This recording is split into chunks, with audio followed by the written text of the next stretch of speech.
Le fait d'être moudjahida, ça veut dire être convaincu et déterminé pour lutter contre une invasion étrangère.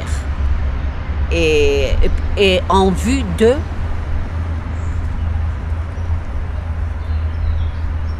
de libérer soi-même et libérer le pays.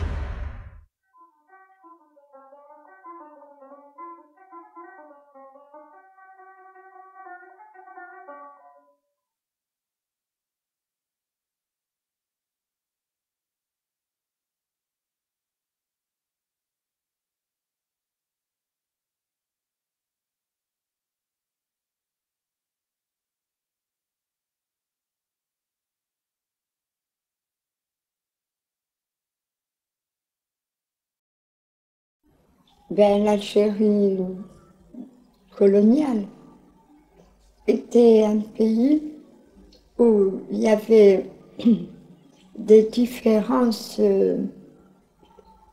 flagrantes, énormes entre les diverses populations. Les injustices que vivait cette population étaient étatiques, ça provenait de... L'origine était quand même due à la politique française.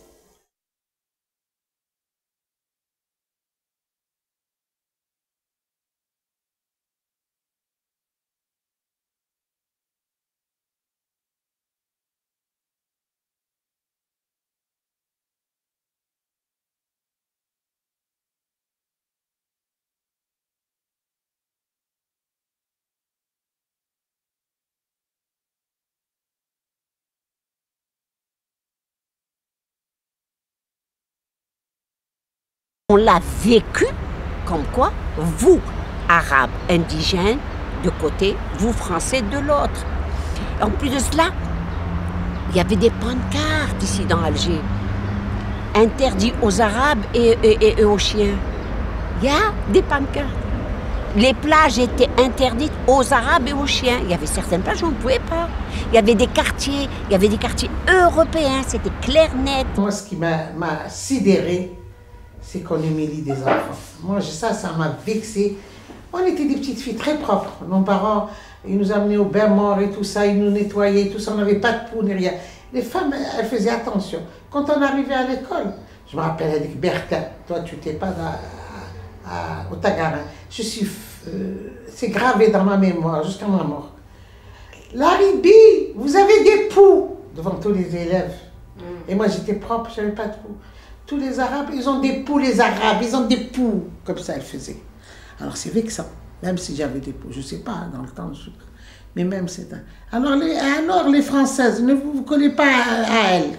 N'oubliez pas qu'il y avait une rangée d'Algériennes et une rangée de Français. Voilà. N'oubliez pas, au lever des drapeaux, au lever d'enchanter, Maréchal Pétain, nous voilà.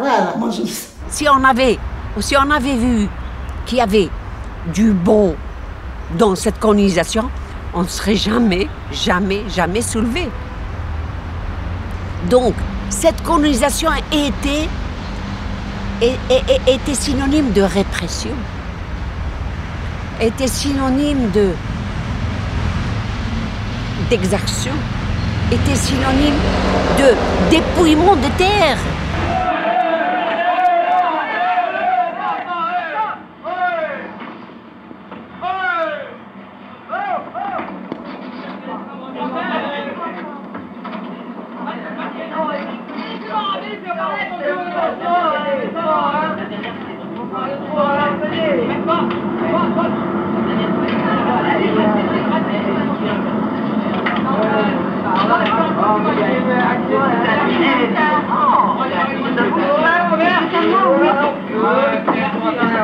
C'est ton sac, hein?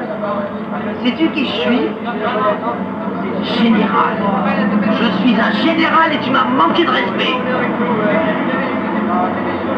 Ce n'est pas cette manière qu'on avance des officiers. Et je suppose que tu veux toujours avoir ton sac. Oui. Tu oublies toujours mon grade. Je vais te montrer comment. Tu te mets d'abord au garde à vous. Tu fais fais un beau petit salut militaire et tu répètes après moi. Mon général, ayez l'obligeance de me remettre mon sac, s'il vous plaît. Et alors tu l'auras, ton sac.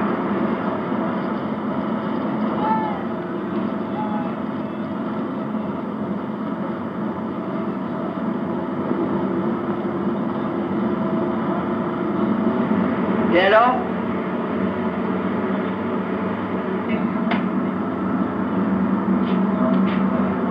Et alors?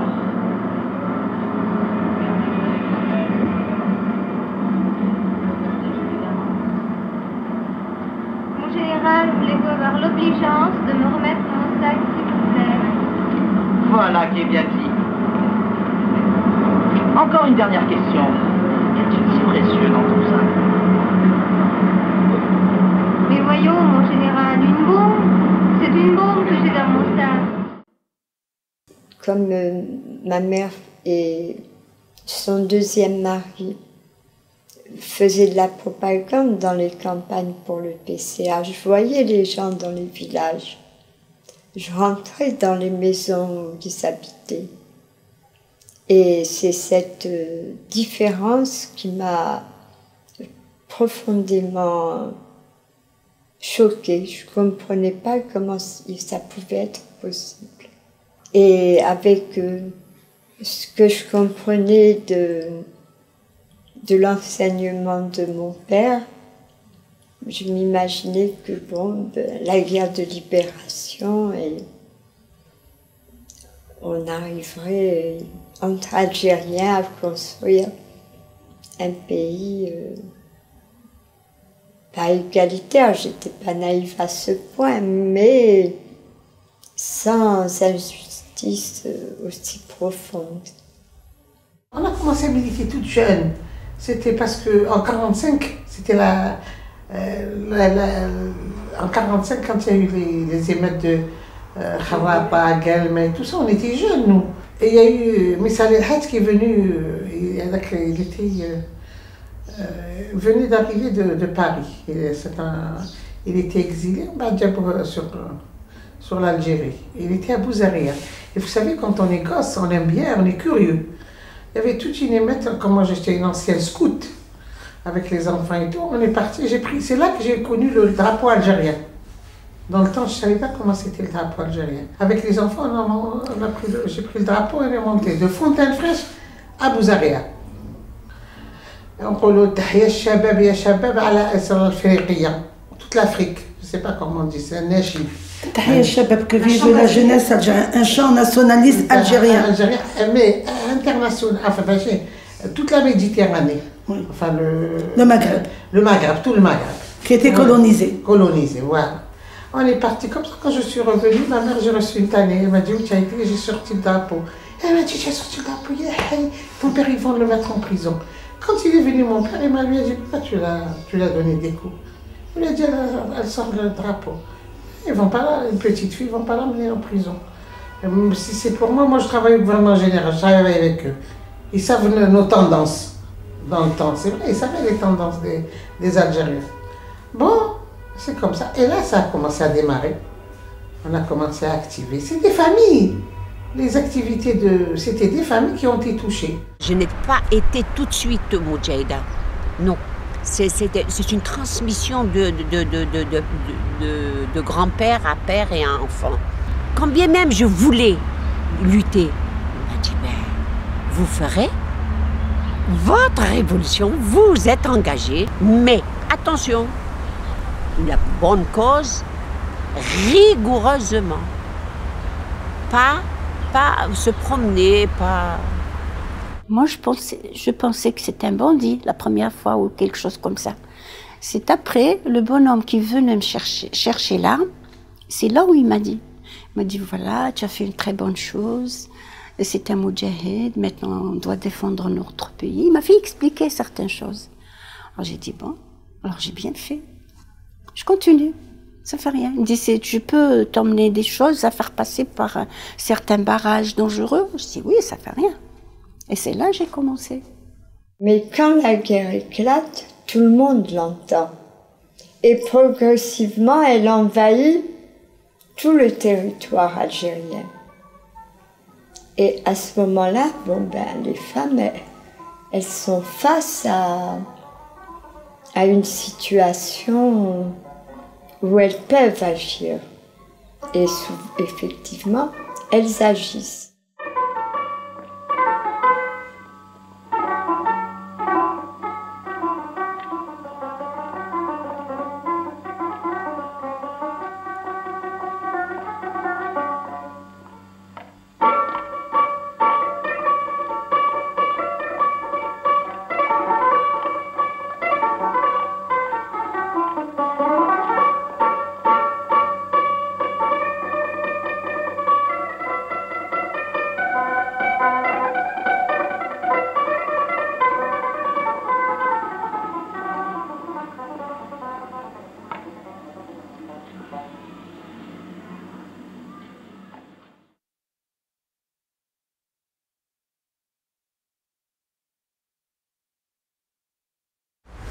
J'étais à Jean de Lezan très jeune.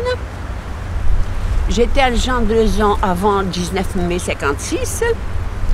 Puis après la grève des lycéens le 19 mai 56, je transportais des armes, des médicaments, des renseignements, des documents. J'avais la facilité parce que mon allure était un peu, disons, penchée vers un peu une allure européenne.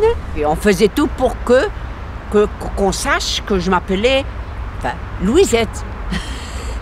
Donc les militaires, une Louisette, mon Dieu, c'est une Européenne qu'elle passe, et puis c'est fini, alors que j'étais blindée. Les Français d'Algérie de l'époque, la grande masse fonctionnait sur des clichés, des référents. L'arabe ou la Fatma, la Fatma, comme on disait, était voilée. Elle ne pouvait pas être...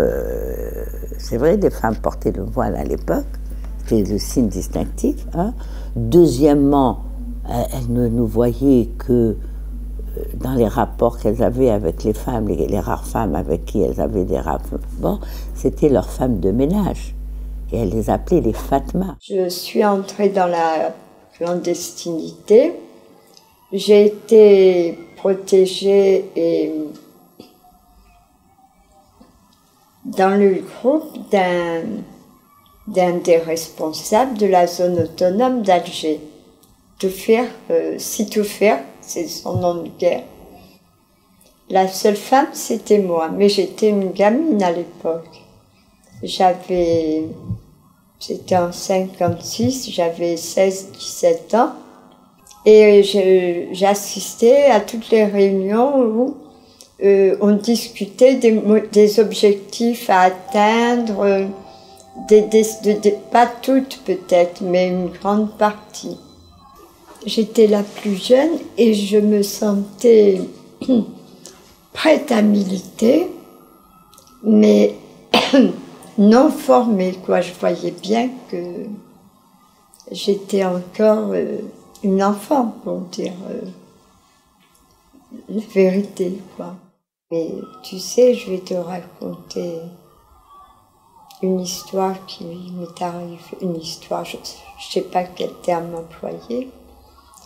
Il y avait, au moment où Kantoufir a été arrêté, on m'a dit, il faut vider l'appartement, enfin, il ne faut pas rester.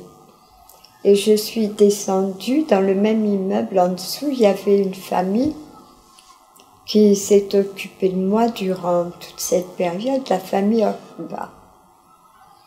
Et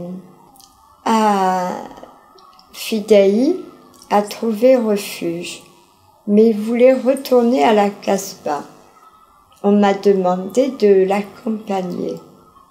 Un homme, il ne peut pas cacher une arme, tu vois, tandis qu'avec le voile, pour une femme, c'est plus facile.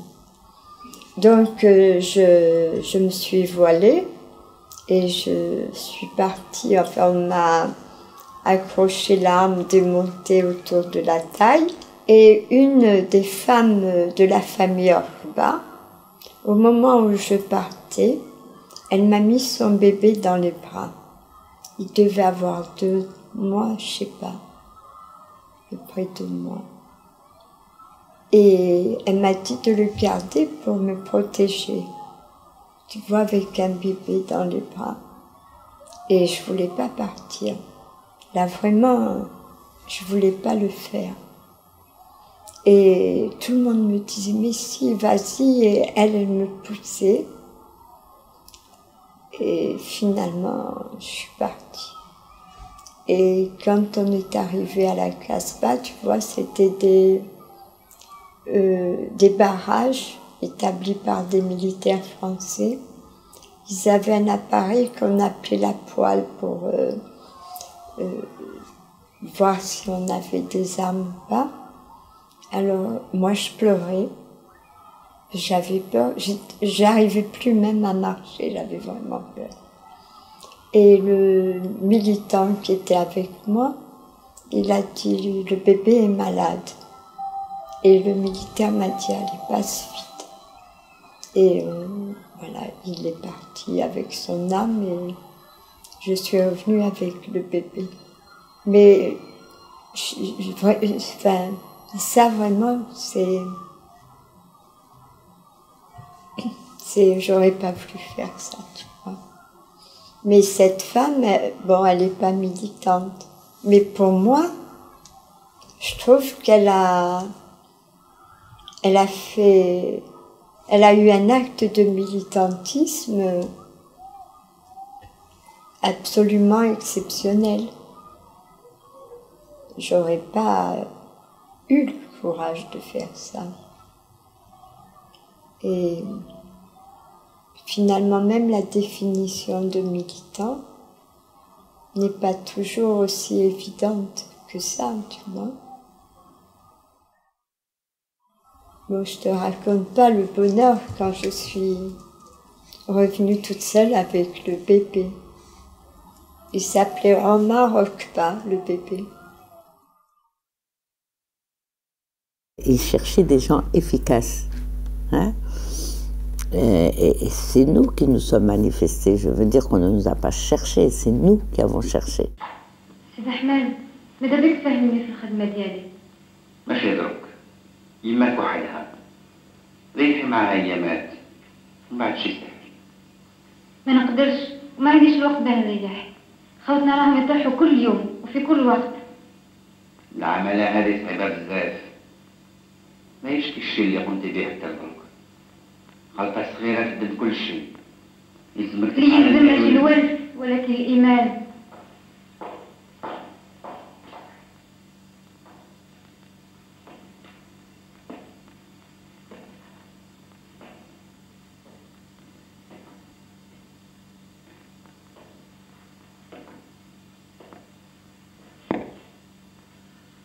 ما بقى لنا إلا نتلاقاو عن بركي وربي يكون معنا.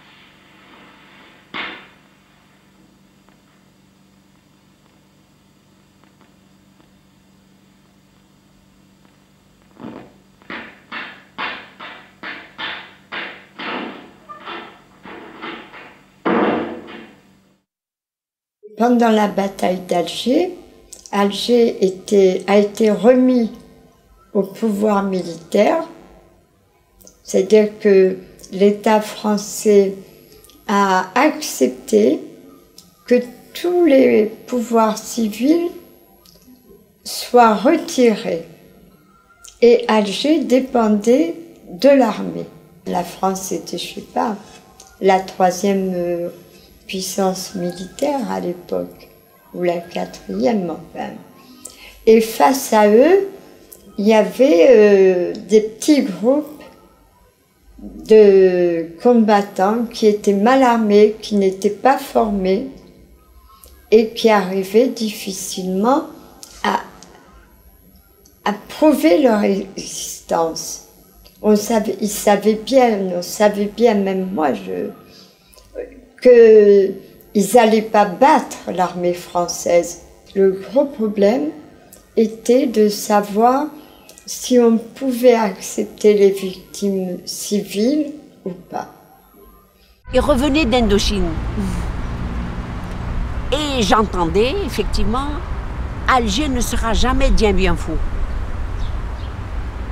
Donc, il fallait lutter, interroger le plus possible, vite et rapidement, pour ne pas perdre Alger. Alger, c'était l'Algérie. Et puis, à côté, c'était les douars qu'on bombardait. Il fallait raser tout. Il ne fallait pas qu'un deuxième Dien Bien Phu se fasse à Alger. Et c'est là le gros problème, parce que plus il y avait d'atrocités, plus on assistait aux liquidations, plus on assistait à des...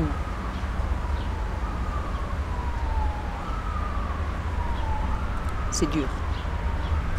À des viols collectifs devant leurs enfants. Le père avec la fille, enfin plus on était déterminé à continuer, plus on était... Notre vie ne valait plus rien si ce n'est continuer à libérer les autres. Certains groupes pensaient qu'il fallait que, je réemploie le même terme, qu'on entende l'existence de la guérilla urbaine. Et c'est lorsqu'il y avait beaucoup de victimes que les journaux faisaient des grands titres. J'ai transporté une bombe de la Casbah au siège de la radio-télévision française, mais que j'ai donné à un résistant qui m'attendait devant le local, et lui, qui travaillait là-bas, l'a déposée pour qu'elle explose la nuit, dans une salle où il y avait du matériel pour l'installation d'une nouvelle télévision.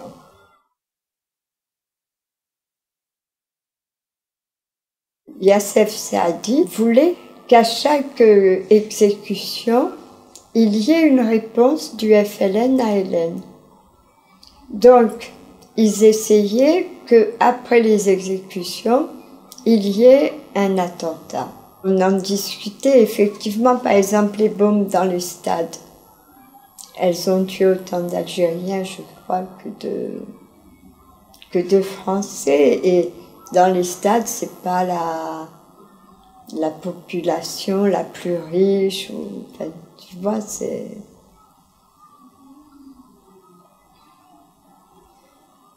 discutable. Mais maintenant, pour comprendre, il faut se remettre dans l'époque, quoi, dans les problèmes de l'époque.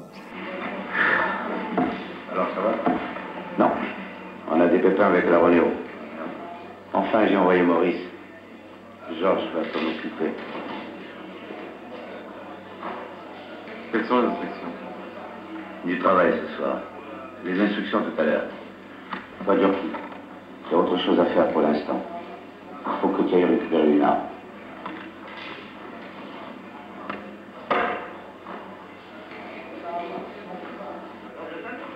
Mademoiselle, vous oubliez votre sac. Hé, un moment.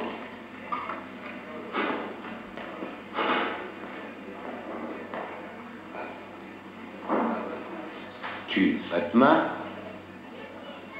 Je suis algérienne, oui. Qu'est-ce que tu fais ici?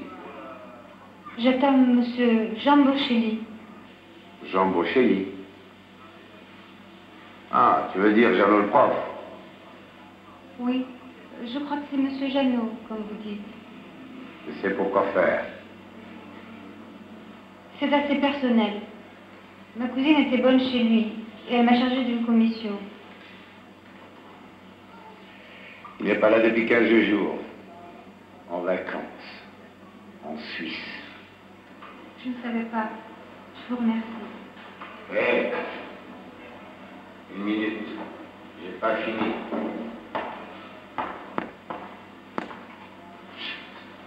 Jeannot n'est pas là. Prends ton sac. Fous le camp. Je veux aller aux toilettes. Les toilettes. Je vais t'en foutre des toilettes, moi.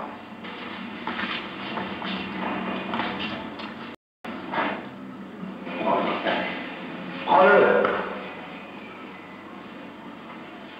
J'ai envie folle de te flinguer. Tu veux savoir pourquoi? Tu veux?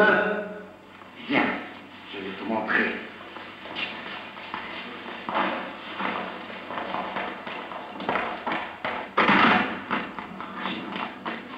Regarde cette enseigne.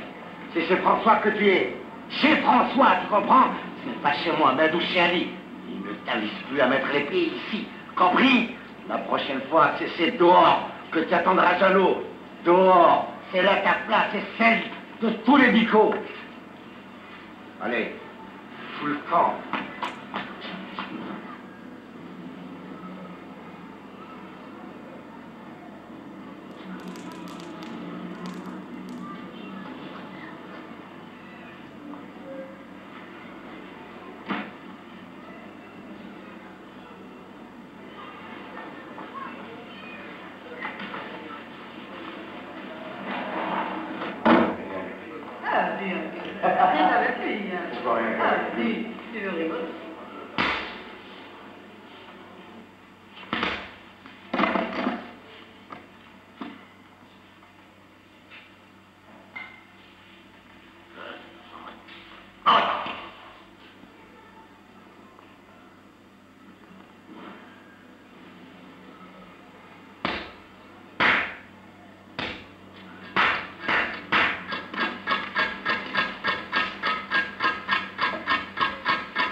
À l'époque, on parlait de terrorisme. Quand il y avait des tentatives d'indépendance, les qualificatifs étaient toujours péjoratifs. Il faudrait savoir comment on parlait du Vietnam. Tu vois, je ne me rappelle pas. Et en Inde, comment étaient qualifiés les groupes résistants, je ne sais pas. Et d'ailleurs, si vous prenez les journaux de l'époque, ils ont tout de suite décidé que c'était les communistes qui étaient l'auteur de ces actions. Et c'était simplement pas parce qu'ils avaient une haine spéciale des communistes, parce que pour eux, les communistes, ayant dans leur sein beaucoup d'Européens, etc., c'était encore des positions racistes, c'est-à-dire nous n'étions pas capables d'eux. C'était ça. Nos propres grands chefs, c'est-à-dire les responsables le grand responsable, les chefs, et eux-mêmes, l'Arbi Ben Mehdi, etc., ont été surpris quand Yassef a fait le rapport pour dire cette action, c'est nous. Pour ma thèse, j'ai dépouillé la dépêche quotidienne d'Alger. J'ai lu, tu vois, tous les journaux, tous les jours. Hein. Je lisais bien sûr que ce qui concernait la guerre. Et lorsqu'une femme était arrêtée avec un homme, c'était toujours sa maîtresse. Pas toujours, mais presque. Mais pour la dépêche d'Alger, c'est un journal colonialiste. C'était une manière de déprécier les militants. Alors eux, les Français, quand ils ont compris, quand ils ont su et quand ils ont connu notre identité, c'était, ils nous ont tous présentés comme étant les maîtresses, les putains, dit que c'est d'un tel et d'un tel. Bon, on savait et on l'a admis. Enfin, on l'a admis, je veux dire, c'était les nécessités de la guerre. Quand nous sommes, par exemple, arrivés à la Casbah, quand moi je suis arrivée pour la première fois à la Casbah, Djemila Bouhir y était, il y avait Samia Al-Khdari, et c'est vrai qu'il y a des accents, comme vous avez l'accent du sud, l'accent de truc, etc. Et moi, je viens de l'ouest. On a un accent, tout de suite. On sait que vous êtes de l'ouest, de l'est, du nord. Et on était dans une maison d'une famille, vous savez, qui était vraiment la famille patriarcale. Hein. Il y avait le grand-père, la grande-tante, etc. Rigoureuse, rigueur, etc. Djemila me dit, tu ne parles pas. Comment je ne parle pas? Non, quand tu vas parler, me dit-elle, tout le monde va vite comprendre que tu es de l'Ouest. Ben, j'ai dit, et elle dit d'Orléansville, d'une ville comme ça, ou d'Oran. Je n'étais pas de là-bas, mais c'était proche. Ben, j'ai dit, mais où est le problème? Elle m'a dit, excuse-moi, mais il faut que je te le dise pour que tu comprennes. C'est que tu sais, ici, à Alger, les familles considèrent par, je sais pas, un truc, que les femmes d'Orléansville, qui s'appellent les Schliff maintenant, et Oranaises, ce sont des putains, ce sont des femmes légères, de mœurs légères, etc. Oh, alors c'est bien, ça nous a permis à nous découvrir, hein, les hommes. Et alors moi je lui dis d'abord, parce qu'elle, vous savez, on était jeunes, donc on réagit, j'étais d'abord vexée, qu'est-ce que c'est ce regard qu'ils ont sur nous? Non mais ils s'en foutent. Hein? Et puis deuxièmement, donc je lui réponds une chose qui était aussi la réalité. Quand je suis allée, on m'a dit, ça y est, tu es identifié, tu dois venir à la Casbah, on m'a de l'organisation. Alors j'ai dit à Djemila, je lui dis, tu sais qu'hier je n'ai pas dormi toute la nuit. Elle me dit, pourquoi? Ben, je lui dis, parce que pour nous, dans nos régions de l'Ouest, la Casbah est le lieu malfamé d'Alger. Moi, je ne savais pas qu'il y avait des familles qui habitaient la Casbah. Je l'ai découvert à 18 ans, tellement aussi les Français avaient fait un truc d'étanchéité entre les différentes régions.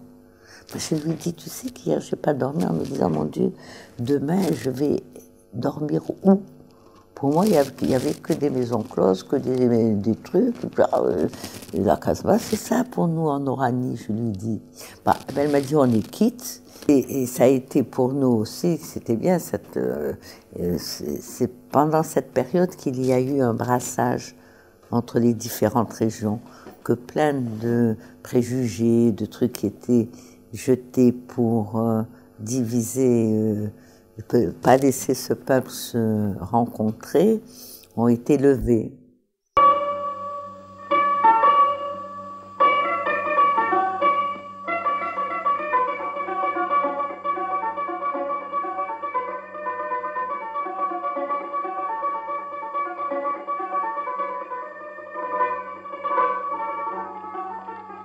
Les discussions pendant la guerre entre militants hommes et femmes, elles se faisaient sur un terrain égalitaire. J'en ai vu beaucoup dans différents contextes et j'ai jamais vu de mépris à l'égard des femmes. Souvent, il faut dire quand même que ces femmes avaient un niveau intellectuel souvent plus élevé que celui de leurs compagnons. Par exemple, le groupe de direction de Youssef Saadi, Zohra Drif était la plus lettrée. Elle était en 2e année de droit. Et là aussi, c'est elle qui faisait... Alors, pas qui tapait la correspondance, qui la faisait. Tu vois, qui la rédigeait. Et aussi, ils ont fait des articles contre la torture pour l'organe clandestin du FLN-ALN, El-Moudjahid. C'est elle qui a rédigé les articles. Puis tu vois, il y a cette fraternité qui est engagée à parler aussi. Il ne faut pas oublier ce sentiment de fraternité qui estompe en quelque sorte la différence que la société impose entre l'homme et la femme.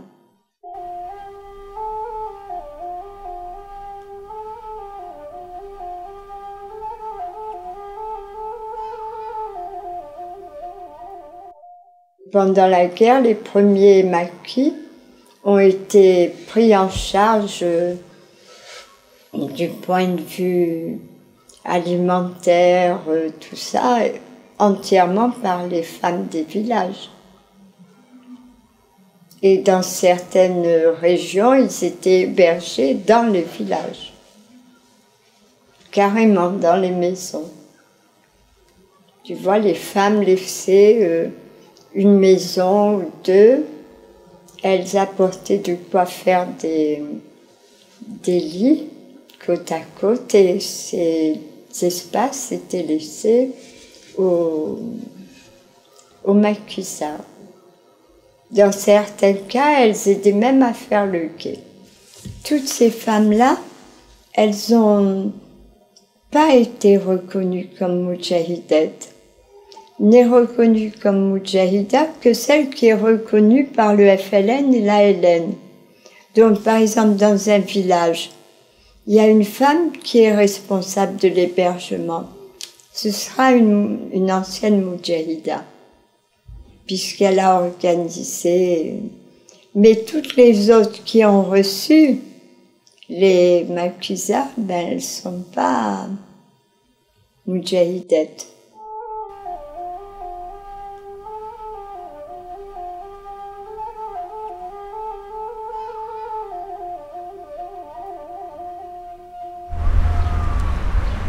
Au maquis, très dur également, parce que c'est pas fait pour une femme, comme on me l'a dit après, elle m'a dit mais enfin c'est pas fait pour une femme, une maquis, non.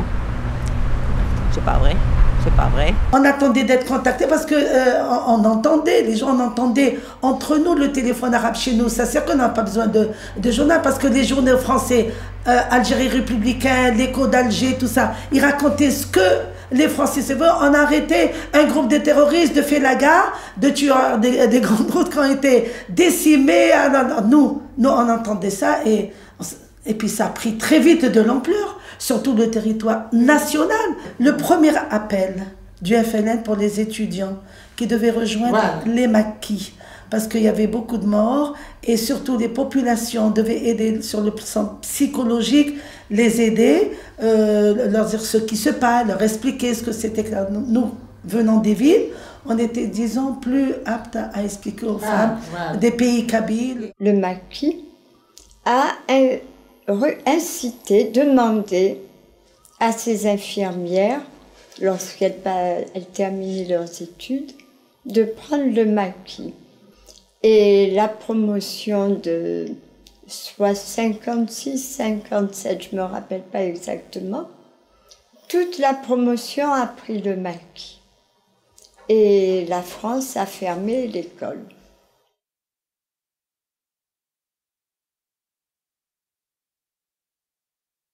Et dans cette droguerie, on militait, on se retrouvait là-bas. Moi, j'étais l'infirmière, je me retrouvais de temps en temps là-bas. Pas tout le temps, mais tout. Il y a un des compagnons de lutte, il a été capturé. Alors ils nous ont dit qu'il faut mettre 24 heures et partir, parce qu'il ne peut pas tenir plus que 48 heures à 24 heures la torture. Alors moi, dès que je l'ai su, on m'a annoncé, on m'a dit, Baya, il faut que tu foutes le camp. Et c'est là que je suis partie au maquis, dans les montagnes. Moi, ma mère, elle était contre à 100%, mais mon père était pour. C'est mon père, oui. Mon père, il m'a toujours aidé, il m'a toujours... De toute façon, la première fois, j'ai dit à ma mère que je suis recherchée. Elle allait à une fête chez des amis. Elle était en train de repasser, elle m'a jeté le fer à repasser sur le visage. J'ai failli me brûler. Elle m'a dit, tu m'as maquillée, ça va pas, non? Tu es folle. J'ai rien dit, je me suis tuée. Puis après, elle a été à la fête. J'ai dit, je vais te rejoindre avec mon père. Et là, je ne l'ai plus rejoint. J'ai dit à mon père, voilà, je pars au maquis. Il m'a dit, eh ben, c'est très bien. Quand on arrivait dans un village, ben, il fallait soigner, bien sûr, les maquisards blessés, etc. Mais aussi la population du village. Moi, j'arrivais, j'avais aucune formation. On m'a mise avec l'une des deux infirmières, Yaoutata, et j'allais avec elle et elle m'a formée. Et ça allait, si tu veux, au-delà des soins. Bon, il y avait les soins aux enfants, mais aussi de la puériculture. Tu vois, c'était plus, ça, un rôle un peu plus large. Et puis même les problèmes familiaux du village. Un mariage entre un homme plus âgé que sa future mariée. Tout ça, elle nous le disait. Et nous, on transmettait au commissaire politique. On en discutait et le problème était réglé. Et puis l'autorité de la Hélène, dans les villages, elle était importante, tu vois. Si la Hélène avait dit qu'il ne fallait pas divorcer parce qu'une femme avait été violée, ben, le mari ne divorçait pas, quoi. Il y avait un poids de cette autorité qui était réel.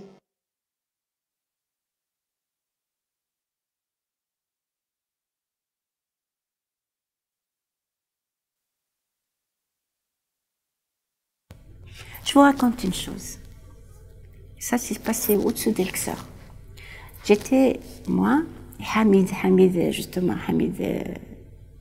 ce Hamid, comment on l'appelle? Pharmacien, mon frère. Amir Hussein, il y avait 4 moudjahidines. Et j'étais moi et une fille. Il y avait 3, mais les autres, ils ne nous ont pas suivis, ils ont changé de chemin. Ils sont partis ailleurs, avec d'autres. Eh bien, justement, on a été vendus dans un petit village. Bon, on a pris, on s'est sauvé, on a marché, on s'est caché, on a fait tout pour arriver en bas d'une rivière où il y a un peu de forêt et des grands rochers et tout. On a dit peut-être là, on va se cacher. Là, on a trouvé plein de militaires. Alors, qu'est-ce qu'on a fait? Moi et la fille, qu'est-ce qu'on a fait? On est rentré chez une vieille, on lui a enlevé ses vêtements. On n'a laissé qu'une robe. On lui avait ses bijoux, les foulards et tout. On s'est déguisé, on a partagé nos affaires. Et les pistolets qu'on avait, on les a cachés dans un puits. Et ce puits-là, Hamid, avec ses 3 camarades, ils sont rentrés dans le puits. Ils sont cachés dans l'eau. Quand l'armée, elle avance, ils plongent. Quand ils voient les militaires partir, ils se relèvent la tête. Ils sont restés toute la journée comme ça. Et nous, ils sont venus les Sénégal. C'était des Sénégalais qui nous ont emmenés des troupes, des bataillons Sénégal. Paraît-il, ils les ont ramenés du Maroc, je ne sais pas. Bon, alors ils sont venus, ils nous sortent. Allez, les moqueurs, allez, les Fatma, allez. Parce que nous, en Algérie, tout le monde est Fatma. Allez, sortez. On est sortis pieds nus, on a tout enlevé. On s'est sali avec de la terre et le truc des vaches. Alors, ils nous sont sortis, ils nous ont emmenés presque 1 kilomètre quand même. Il y a une plateforme là, une très grande plateforme. Ils ont réuni toutes ces femmes-là. Toutes. toutes les femmes du village, de la campagne, sont réunies là. On est resté parmi ces femmes. Alors, cette Fatima, elle comprenait rien du tout le kabyle, rien. Elle ne sait même pas un mot. Qu'est-ce qu'on a dit au monsieur? On a trouvé une vieille et son mari, un vieux. On a dit, voilà, je lui ai dit, voilà, tu vas dire, c'est mes belles-filles. Ils habitent la ville, ils sont venus cueillir les olives. C'était la période des olives. Bon, le monsieur, le pauvre vieux, il a dit ça, il a répété, il a dit, hé, qu'est-ce que c'est cela? C'est mes belles-filles. Leur mari, il est en France. Ah bon, vous dites toujours comme ça, hein, vous dites toujours ça. Bon, ça s'arrête là. On est encerclés toujours dans cette plateforme. Nous, on était habillés comme toutes les femmes, plus sales que toutes les femmes. Ces femmes ne connaissaient pas. Ils se demandaient entre elles, qui est ces dames? Qui est ces filles? D'où ils sortent? Alors on a dit à la vieille, il ne faut rien dire, ne réponds pas. Ni tu dis c'est la belle-fille, ni tu dis je les connais, ni rien. Tu tais, c'est tout. Le vieux aussi. Alors j'ai dit, il y avait un militaire il a ramené un goumier avec lui pour nous interroger. Alors la fille qui était avec moi, elle ne comprenait pas le kabyle, on a dit, elle est muette. Elle ne parle pas, elle est muette, la pauvre. Elle ne parle pas. Ah oui, elle est muette, elle ne parle pas. Ah bon? Il me dit, et toi? Je dis, moi je suis kabyle. Elle aussi, elle est kabyle. Mais il ne faut pas parler le français, il faut parler le kabyle. C'est tout. Ah oui. On est resté, le monsieur, il n'a rien dit. Le français, il n'a rien dit. Le goumier, il nous a bien regardé. Il est reparti. En allant, il nous tournait le dos. Qu'est-ce qu'il dit aux militaires? Il nous dit, tu sais, ces filles-là, c'est des félagates.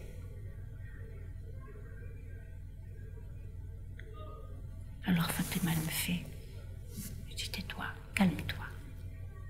J'étais jeune, mais très courageuse. Incroyable. On s'est tu. Tout d'un coup, il allait revenir vers nous, ce goumier-là. Il y avait un sifflet d'un officier, je crois, qui rassemblait les militaires. Là, il y avait l'hélicoptère qui est monté d'Elxer pour se poser là où nous étions, pour que le colonel nous fasse un discours. Ce colonel-là, l'aviation, elle est en train de bombarder d'où ils sont dus, parce qu'on nous a vus.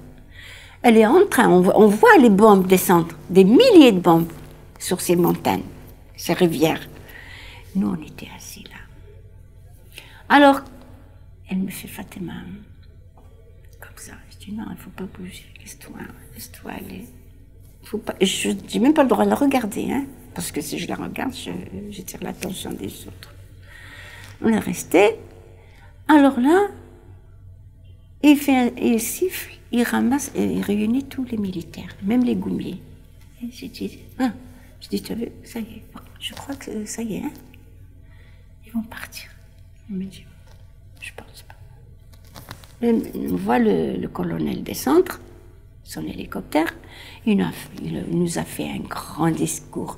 Voilà, vous faites la guerre, on les a tués, vous leur préparez à manger, vous les acceptez chez vous, vous les faites, vous leur donnez votre maison, enfin, tout le tralala.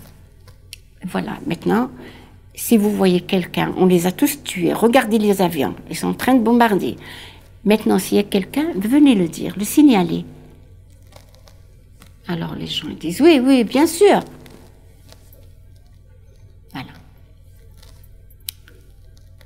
Dès qu'il a terminé, il a parlé presque une demi-heure ou plus, baratiné les gens, et il est parti, il est remonté dans l'hélicoptère est parti. Les militaires, ça y est, ils commencent à se siffler pour rejoindre les camions. Après, ils nous ont dit, va-t'en. Comme ça. Allez, va-t'en les moqueurs, allez, va-t'en. On l'a échappé belle, comme elle a dit.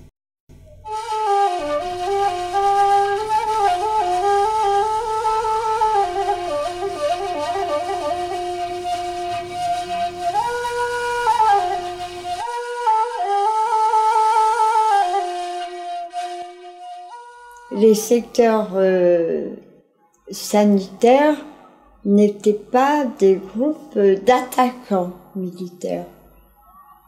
Alors ils devaient pouvoir se protéger. Et justement, comme il y avait pénurie d'armes, on leur donnait peu d'armes.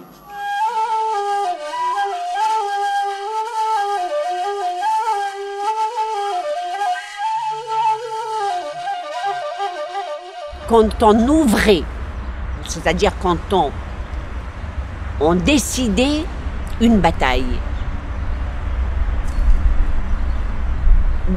surtout pas qu'il soit pourvu qu'il n'y ait pas une supériorité numérique.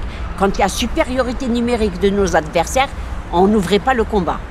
Mais c'est après, quand il y avait des petits groupes, oui, on ouvrait le combat. Après, nous fuyions pour essayer à ce que nos armes et nous-mêmes puissent être à l'abri. Qu'est-ce qu'on laissait dans les douars? Les femmes, les enfants et puis les vieillards. Et c'est là où l'atrocité était incommensurable. Les viols, ils rasaient, ils brûlaient, ils incendiaient.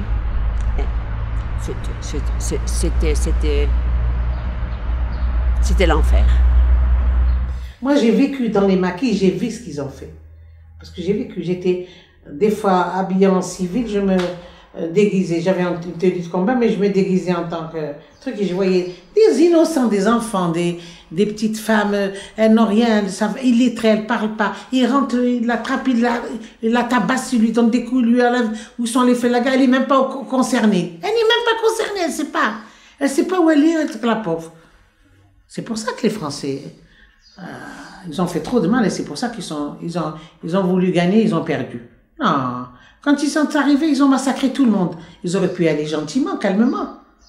Bon, ils avaient affaire à nous quand ils nous capturaient, nous. C'était normal, plus ou moins, qu'ils nous torturent. Mais les pauvres femmes malheureuses, des montagnes qui ne savent rien, qui n'ont pas à manger, qui n'ont rien, ils leur brûlent leur manger, leur huile. Leurs enfants, ils restent comme ça, ils n'ont pas de...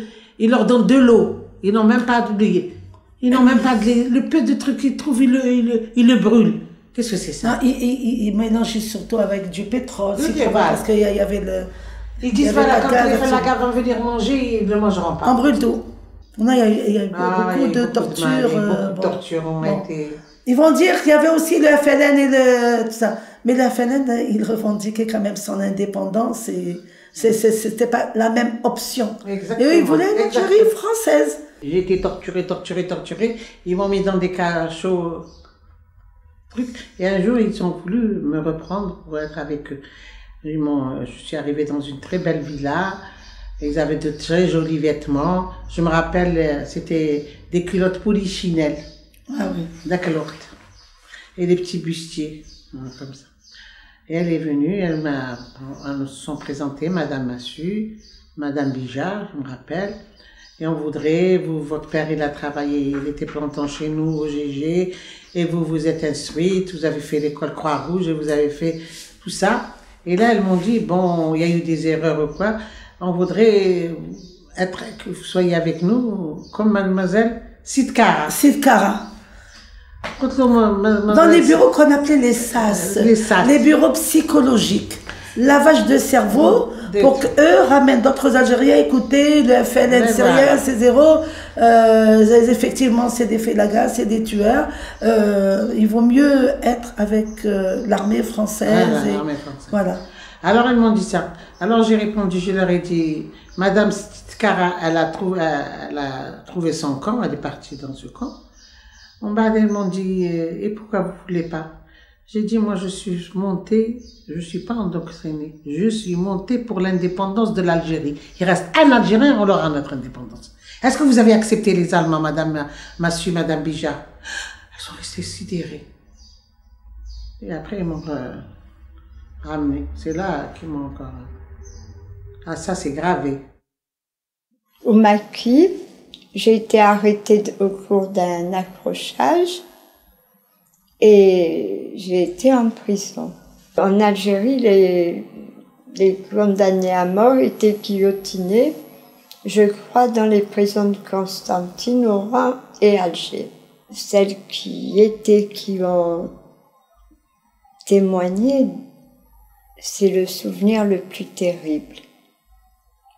Parce que dès qu'elles entendent déjà le quartier des femmes est près de l'entrée de Barberousse. Il y a un immense portail et ils l'ouvrent le matin à l'aube pour faire rentrer la guillotine.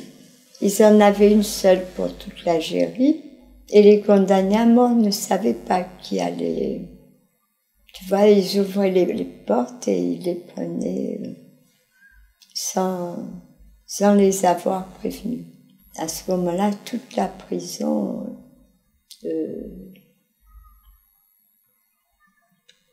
chantait ou criait des mots d'ordre, tu vois, pour accompagner. Mais c'est sûr que c'était affreux, ça.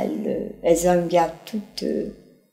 Elles disent que c'est le plus mauvais souvenir.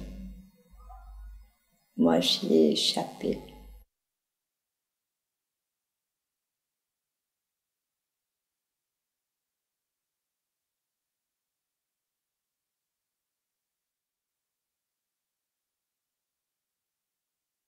Comme les prisons ont été surchargées en Algérie, les détenus algériens ont été envoyés en France. Et là, les luttes ont été plus faciles parce que l'égalité était plus stricte, enfin. Tu vois, c'était des prisons où il y avait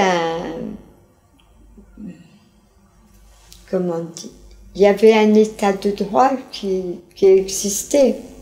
Donc les luttes étaient plus faciles et on a obtenu l'équivalent d'un régime politique. Pas vraiment, mais quand même. Et en particulier, on a obtenu, c'est la première chose vraiment, c'est la plus importante, c'est de pouvoir faire des études.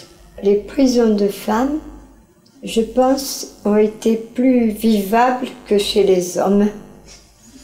Les femmes, je pense, ont plus l'habitude de vivre ensemble.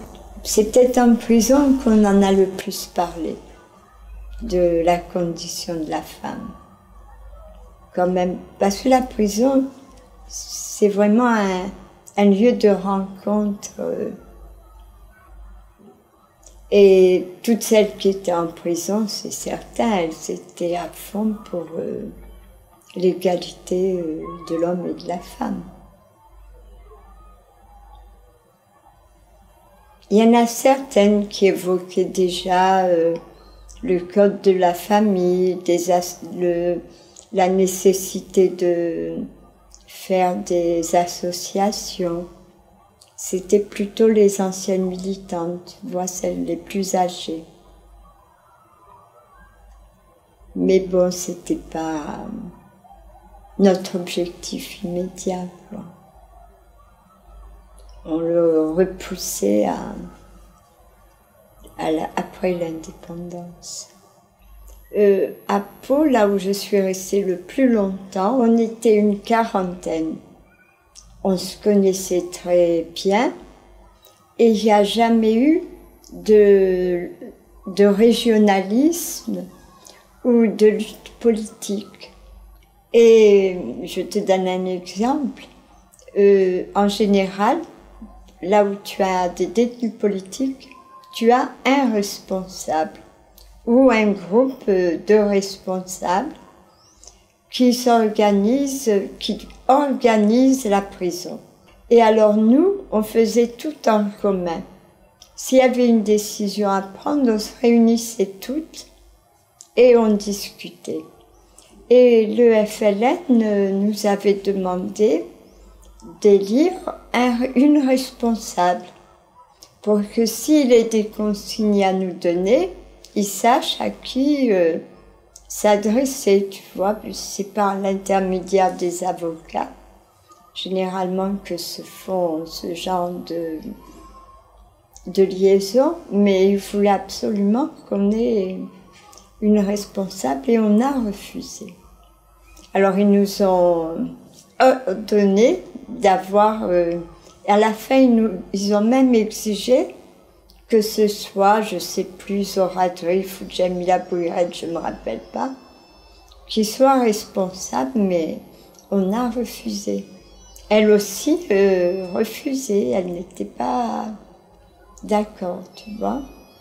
Et le fait qu'il y avait peu de détenus appartenant à un parti politique avant l'indépendance. Donc les luttes nationalistes, communistes, tout ça, n'intervenaient pas ou presque. Peut-être une discussion entre 2 ou 3 militantes plus âgées, mais les jeunes ne suivaient pas. Donc on n'a pas eu du tout ces problèmes. Et puis, à tel point, si tu veux, la fraternité, c'est drôle, il n'y a pas de terme pour dire quand c'est des sœurs. On peut parler de sororité. Mais c'est pas beau. Qu'est-ce qui est pas beau? Sororité. Peut-être parce qu'on n'a pas l'habitude. Et celles qui n'avaient pas de famille, qui pouvaient envoyer de l'argent, c'est le FLN qui envoyait de l'argent. Il y avait des militants aussi qui connaissaient un détenu. Bon, ils envoyaient des mandats de soutien. Moi, j'en ai reçu plusieurs. De gens que je ne connaissais pas, que j'ai connus après. Tu vois, il y avait une solidarité qu'on oublie finalement, qui est profonde, qui existait entre les détenus qui s'écrivaient, entre les militants, entre la population et les combattants. La prison, 4 murs gris, une paillasse puante, un coin de ciel à travers des barreaux, un prisonnier qui sourit et qui chante, au coin de ciel à travers des barreaux. Et s'il était à refaire, je referais ce chemin. Image douce et claire construite pour des crétins. Les murs de la prison sont crème, les mêmes que ceux de ma maison, mais ces murs-là, un livre suffit pour les mettre bas. Les vrais murs de la prison se resserrent autour du prisonnier, les vrais murs de la prison ne se laissent pas oublier. Ils sont là partout, dans tout, le sourire qu'il faut faire, le rire qu'il faut taire, le mot à dire, le mot à ne pas dire, et tous mes sourires gardent l'empreinte, des sourires que je regrette, et tous mes mots voudraient hurler, les mots que j'ai dû taire, et s'il était à refaire, je referais ce chemin, je le referais en serrant les dents. Jamila Amaran, écrit en prison. Tu as vu, quand on parle de l'oralité, on explique que souvent les témoins veulent survivre pour raconter, mais lorsqu'ils racontent, ils évoquent toujours, ils cherchent à évoquer les souvenirs les plus agréables. Quelqu'un qui raconte les tortures va être tout content de te dire qu'il y a un soldat français qui lui a donné un verre d'eau. Et là, je viens de donner un exemple frappant. Je t'ai donné une vision idyllique de la prison. Moi, de toute façon, je suis toujours ancrée avec ces souvenirs de jeunesse. Quand je revois les anciens combattants, qui sont quelques-uns qui sont en vie, je suis aux anges. J'ai l'impression que c'est pas... Je n'aime pas mes frères et sœurs comme mes frères de combat. C'est pas des liens de sang, mais c'est des liens de la mort. Vous avez vu la mort. Solide, on a vu la mort ensemble. On a vu toujours la mort ensemble. C'est profond, c'est... Je sais pas comment vous dire ça. Moi, j'arrivais pas à m'intégrer dans ma fille. Je vivais toujours avec le truc. Jusqu'à présent, hein, je vis avec le passé de la guerre, comme mon fils, il me dit. Toi, tu es toujours en guerre. Moi, pour moi, c'était... J'arrivais pas à dire, ça y est, je dois me refaire la vie. Non, c'était inacceptable. Je voulais pas. Je voulais pas avoir un homme. Je voulais pas être commandée par un homme. Primo. J'avais un caractère, je sais pas, trop libre peut-être, trop violent, je sais pas. J'arrivais pas. Je voulais pas. J'aurais souhaité que le mal, la douleur qu'ils m'ont fait subir reste en moi-même. Que mes enfants ne l'héritent pas. Voilà, c'est tout. Ça fait rien, je souffre, je lutterai contre les guerres et contre les tortures, ainsi de suite là. Mais j'aurais souhaité que je ne transmette pas ça à mes enfants.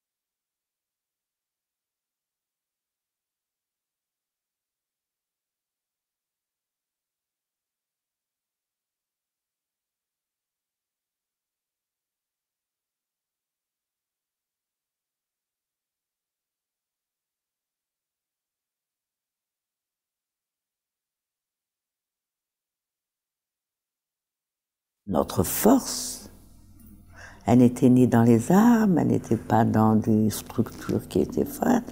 Notre force, c'était cette unité profonde qui était dans tout le peuple et donc dans les familles. Et parmi lesquelles les femmes. Pour nous, il suffisait de demander l'égalité. On avait prouvé qu'on était égal. À l'indépendance, ce seraient nos frères qui prendraient avec nous le pouvoir et on réaliserait tous nos espoirs. C'était peut-être aussi un manque de maturité politique. Hein. On ne s'imaginait pas du tout ce que pourrait être une vie politique. Et il nous semblait que les relations qu'on avait eues avec nos frères de combat seraient les mêmes à l'indépendance. C'est pas un antiféminisme avoué. C'est une sorte d'emprise des habitudes sociales. On ne donne même pas de raison. On ne le fait pas, c'est tout.